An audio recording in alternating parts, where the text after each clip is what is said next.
Hello दोस्तों, welcome back to my channel. और कल के लिए आपको मैं दिल से थैंक यू बोलना चाहता हूं। जो मेरे वीडियो को आपने इतना रिस्पॉन्स किया, इतना लाइक किया, इतना शेयर भी किया होगा, मुझे पता है। और डेली बेसिस पे आप मेरे वीडियो को लाइक करिए, शेयर करिए, कमेंट करिए और मेरे चैनल को सब्सक्राइब करिए। मैं डेली बेसिस पे आपको ऐसी एक से एक इंटरेस्टिंग हॉरर स्टोरी से रूबरू कराऊंगा। तो दोस्तों आइए आज की स्टोरी के बारे में हम जानते हैं और चलते हैं, इस पर स्टार्ट करते हैं। तो दोस्तों ये स्टोरी है हॉन्टेड बस के ऊपर। जी हाँ दोस्तों, एक हॉन्टेड बस सन 1998 में शाजापुर जिले के पास एक गांव था, लसुड़िया। जी हाँ दोस्तों, गांव का नाम था लसुड़िया। लसुड़िया में एक परिवार रहा करता था। एक परिवार रहा करता था जिसमें दो लड़के और उनके माँ बाप। जी हाँ दोस्तों, दो लड़के और उनके माँ बाप उस परिवार में बड़ी खुशी से रहा करते थे। सन 1998 में उनका ही बेटा जब हुआ था तो उसके महज 10-15 साल बाद वो डॉक्टरी के लिए एक शहर में चले जाता है। वो गांव को ऐसे छोड़ के चले जाता है जैसे उसके कुछ पता ही नहीं है। मतलब बचपन में, छोटी एज में वो छोड़ के चले जाता है डॉक्टरी की पढ़ाई के लिए। जब वो डॉक्टरी की पढ़ाई के लिए जाता है और वहां से डॉक्टर बन के आ जाता है सन 1998 में, जब वो डॉक्टर वहां से बनकर आ जाता है दोस्तों, तो उसके बाद गांव में देखता है कि गांव कितना बदल चुका है, यहाँ पर कितना कुछ डेवलप हो चुका है। वो अपने मम्मी पापा से पूछता है कि पापा यहाँ पर कितना कुछ डेवलप हो चुका है, कितना कुछ बदल चुका है। धीरे धीरे अपना गांव भी एक तरक्की पे है। उसके पापा मुस्कुराते हुए बोलते हैं, हाँ बेटा अब क्या करें, यहाँ भी अब ऐसी चीजें कंडीशन हो गई है कि गांव को भी अब धीरे धीरे विकास की ओर बढ़ रहा है। फिर उसके पापा बात ही बात में बोलते हैं कि बेटा तेरी बुआ जो कि यहाँ से 30-35 किलोमीटर दूर एक गांव में रहती है, तो तू उनसे जाके एक बार मिल ले, उनकी तबीयत भी बहुत नाजुक रहती है। तो रमेश बोलता है, उनका बेटा रमेश बोलता है कि ठीक है पिताजी, आप बोल रहे हैं तो मैं एक बार बुआ से मिलकर आ जाऊंगा और उनकी तबीयत कैसी है, उनकी हेल्थ कैसी है, मैं उन्हें कुछ दवाई वगैरह भी लिख दूंगा। डेली बेसिस पर उनका इलाज मैं कंटिन्यू अपनी तरफ से चालू कर दूंगा। ऐसा ही बोलते रमेश वहां से निकल जाता है। और फिर वहां से निकलने के बाद रमेश जब बुआ के यहाँ पहुंचता है, पहुंचते ही वो देखता है कि बुआ तो एकदम तंदुरुस्त है। उसे ऐसा लगता है, लेकिन बुआ अंदर से अंदर बीमार थी बेचारी। बीमार होने के बाद वहीं लेटी रहती थी एक ही पलंग पे, हंसती खेलती थी। तो उनका इलाज करने के बाद वो लड़का वापस आता है और बीच में ही बुआ के 15-20 किलोमीटर के बीच में उनके दादा दादी रहा करते थे। जी हाँ दोस्तों, दादा दादी रहा करते थे।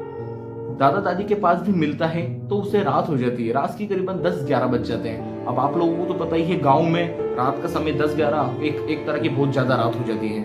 तो दोस्तों जब 10-11 बज जाती है, उसके दादा दादी पे वो लड़का रमेश मिल लेता है। मिलने के बाद वो सोचता है कि क्यों ना मैं रात में ही अपने गाँव के लिए वापस चले जाऊं। तो उसके जो दादा दादी है वो उसे मना करते हैं। दोस्तों यहाँ से मेरी वीडियो बिल्कुल स्किप मत करना, यहीं से मैन हॉन्टेड बस का जो रीजन है अब स्टार्ट होने जा रहा है। जी हाँ दोस्तों, तो जब रमेश को उसके दादा दादी मना करते हैं कि यहाँ अभी रात में बेटा तुम यहीं रुक जाओ, यहाँ से मत जाओ, क्योंकि अगर यहाँ से तुम गए तो कुछ ना कुछ बेटा गलत भी हो सकता है, समझा करो। ऐसे बोलते हैं ना अपने बूढ़े, पूरी अच्छी बात नहीं बताते कि बेटा डर जाए, वो बस बोलते कि बेटा मत जाओ, कल सुबह चले जाना। बहुत ऐसा बोलते समझाते, लेकिन वो लड़का रमेश मन ही मन सोचता रहता है कि नहीं यार ऐसा थोड़ी ना कुछ होगा कि मैं बस में जाऊंगा, मेरे साथ कुछ मन में ऐसी बात सोचता रहता है। लेकिन उसके दादा दादी फिर भी उसे बोलते हैं कि ठीक है बेटा तू चले जा, लेकिन पैदल चले जाना, घूमते फिरते रात में। तो उसने बोला हाँ मैं पैदल चला जाऊंगा, बस में नहीं बैठूंगा। लेकिन वो लड़का ऐसा बिल्कुल नहीं करता है। जब वो वहां से निकलता है, निकलने के बाद थोड़ी ही दूरी पर वो पैदल चलता है और फिर 1-2 घंटे बस का इंतजार करता है और आखिरकार एक बस वहां पर आ ही जाती है दोस्तों। और बस आ जाती है, एक नीली कलर की बस रहती है वो, उसमें रमेश बैठ जाता है। बैठने के बाद उस बस में देखता है बस पूरी खचाखच भरी हुई थी। लेकिन डरने वाली बात उसे ये लगती है कि उस बस में कोई भी जो शख्स बैठा था, कोई भी इंसान, कोई भी लोग उस बस में बैठे थे, वो किसी से भी एक दूसरे से ना तो बात कर रहे थे, ना किसी तरह का कोई रिस्पॉन्स कर रहे थे। वो सिर्फ उन्हें सिर्फ देख रहा था और समझ रहा था कि यहाँ पर ये आखिर चल क्या रहा है, आखिर चल क्या रहा है, ये लोग एक दूसरे से बात तक क्यों नहीं कर रहे हैं। ये बस एक दूसरे की ओर देख भी क्यों नहीं रहे हैं, बस ऐसे सीधे सीधे अपनी तरफ ही अपने आप में ही ध्यान क्यों बटा रहे हैं। उसके मन में ये बात बहुत देर से चल रही थी दोस्तों। फिर आधे घंटे बाद जब वो देखता है कि बस अब धीरे धीरे चल रही है और रास्ते में बहुत गड्ढे अड्डे आ रहे हैं, तो उसे लगता है कि मेरा गांव 15 किलोमीटर दूर है, लेकिन मुझे पहुंचते पहुंचते 45 मिनट लग जाएंगे। फिर दोस्तों रमेश सोचता है कि थोड़ी देर में नींद निकाल लेता हूं, लेकिन फिर उसका मन होता है कि अगर मैं सो जाऊंगा तो ये बस में जितने भी लोग बैठे हैं ये तो कुछ बोल नहीं रहे हैं, ना कुछ हलचल हो रही है, तो मुझे मेरे गांव आएगा तो मुझे पता कैसे चलेगा कि मेरा गांव आ चुका है। तो ऐसा ही करते करते वो बेचारा सो नहीं पाता है। फिर एक बार वो कंडक्टर के पास जाके बोल देता कि मेरा गांव आए तो मुझे बता देना। तो दोस्तों जब वो कंडक्टर के पास जाता है तो कंडक्टर उसकी तरफ ऐसी आंख भरी निगाहों से देखता रहता है। देखने के बाद उसकी आंख ऐसी चमकाता है, पलक झपकाता है, तो रमेश डर जाता है अंदर ही अंदर। और फिर वो वापस जब आता है अपनी सीट पर बैठने, तो उसके पैरों तले से जमीन खिसक जाती है दोस्तों। वो देखता है कि उसकी सीट जहां वो बैठा था वहां पर पूरा खून ही खून लथपथ था, पूरा खून ही खून लथपथ था उस जगह पे। वो समझ नहीं पाता है कि ये कैसे हुआ। अभी तो मैं बैठा था और एक वो पीछे पलट के देखता है तो उसका पीछे का हिस्सा भी पूरा खून में लतालत हो जाता है। वो ये देखकर बहुत डर जाता है और जब वो आगे बैठे एक महिला की तरफ देखता है तो महिला उसकी तरफ देख के हंसती रहती है।